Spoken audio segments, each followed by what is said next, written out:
nerds, it's Friday, and as a surprise to no one, this is to talk about the first episode of The Falcon and the Winter Soldier. Yes, I definitely already watched it, even though I'm just now home from work. It's because I got up early this morning to watch it, because that's the kind of dedication I have to anything that has Sebastian Stan in it.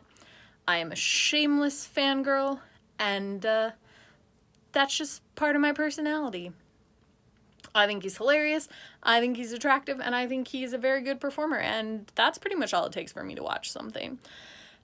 Now that I have seen the first episode of this, it is a very different tone than WandaVision, but I now have a completely unfounded theory that the MCU television series are just going to be the 5 stages of grief, but like the 5 stages of grief from the blip and the Infinity Saga. And so like WandaVision was all about denial, and I feel like this show thus far is all about anger. Loki comes up next, and if a show was gonna be about bargaining, I mean, like, let's be real, it's gonna be Loki. And then the next stage of grief after that is depression, and like, if Hawkeye was gonna get himself a show, don't tell me that Clint Barton wouldn't get depression. Clint Barton has depression in the comics. I don't know if they're gonna go that way with the MCU, but I'm just throwing this theory out there. I'm gonna 5 stages of grief the Marvel television series, and you can decide for yourself if that seems accurate. But I feel like we're definitely in the anger scenario. It goes without saying that there will be a lot of spoilers for the first episode, so if you haven't watched it yet, do the right thing with your life and go enjoy that. They came in hard with this series. Clearly set a very different tone. They were like, this is nothing like WandaVision.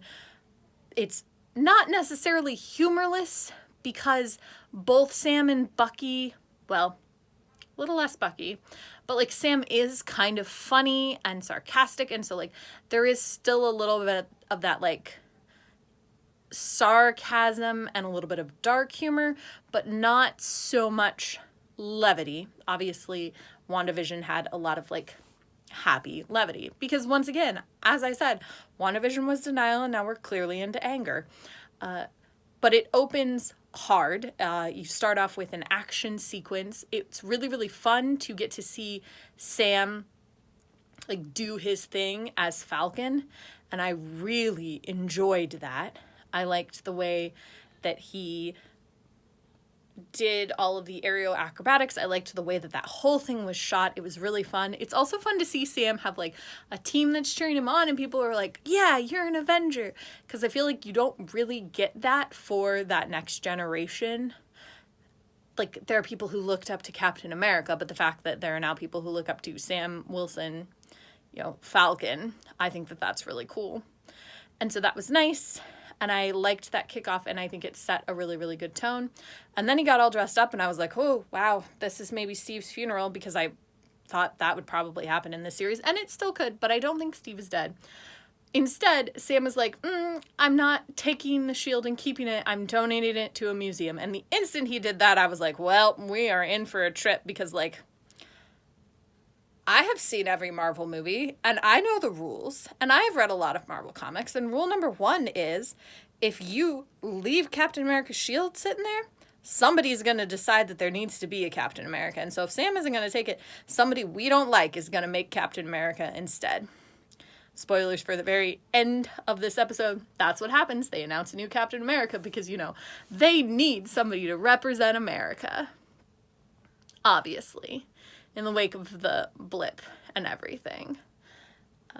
That's the other thing, is that I feel like Spider-Man Far From Home was like, oh yeah, people blipped out for 5 years, but like, it's okay. All of Peter's friends that he actually cared about, and also that one guy that he's kind of not friends with, who's his sort of enemy, they all also blipped out. So like, all the people you care about, they're still in this class. And we're going to ignore the fact that some of those people that are in our class used to be 5 years younger than us. And some of the people who used to be in our class are like now 5 years older. For Peter's sake, I hope that his ex-girlfriend is one of them. Like, she didn't get blipped out. And so now she just is so much older than him, and they will never have to interact again. Wow, what a blessing in disguise that would be. But they were sad about Iron Man dying, but not really concerned with the blip. And then I feel like these MCU television series came in and they were like, the blip happened and there were problems and it caused trauma. And now everybody's going to have to deal with it. And I'm kind of into that because I feel like it's fun to not explore those 5 years because we don't need to. We know how it ends. We do not need to live through that. But it is interesting to see the actual repercussions of half of the world being gone for 5 years. And like, how did things continue? What was happening? And how do you handle all of those people coming back 5 years later, just popping into existence? And so I feel like both of these shows are dealing with those repercussions, and it's very interesting. But obviously this show is focused very singularly on Sam and Bucky. So in this episode, you are flashing back and forth between the two of them because they're not really hanging out or talking to each other or anything like that, which I think is very realistic. I feel like Sam walked away to get the shield and Bucky already knew that Steve was going to leave, and like they're each their own sort of wrecked after this, and neither of them have been buddy beforehand. And like without Steve to hold them together, they just wouldn't talk. And so Sam is dealing with doing his Falcon missions and some stuff that is going on in the world, including a terrorist group that thinks that the world was better during the blip and that the world was better like with no borders and everyone being united, because when you lose 50% of the population, I guess it brings people together, which does sort of make sense. And it's interesting too to think about that they lived in a society that was very different for 5 years. And 5 years doesn't seem like a long time, but if we think about the pandemic and how that has changed our society, and it's only been 1 year, like that could make drastic changes for people. And so I think it's interesting that it looks like one of the main groups, and I don't know if Zemo is leading this group. I guess we'll find out. We know he's in the show. But it's interesting to me that like what the group wants is a unified world because they felt like they had that during the blip. And I like that the blip is growing its own sort of conflicts rather than needing to bring in a new outside villain. Like they can grow from within, and I am really enjoying that. And so Sam is dealing with all of that.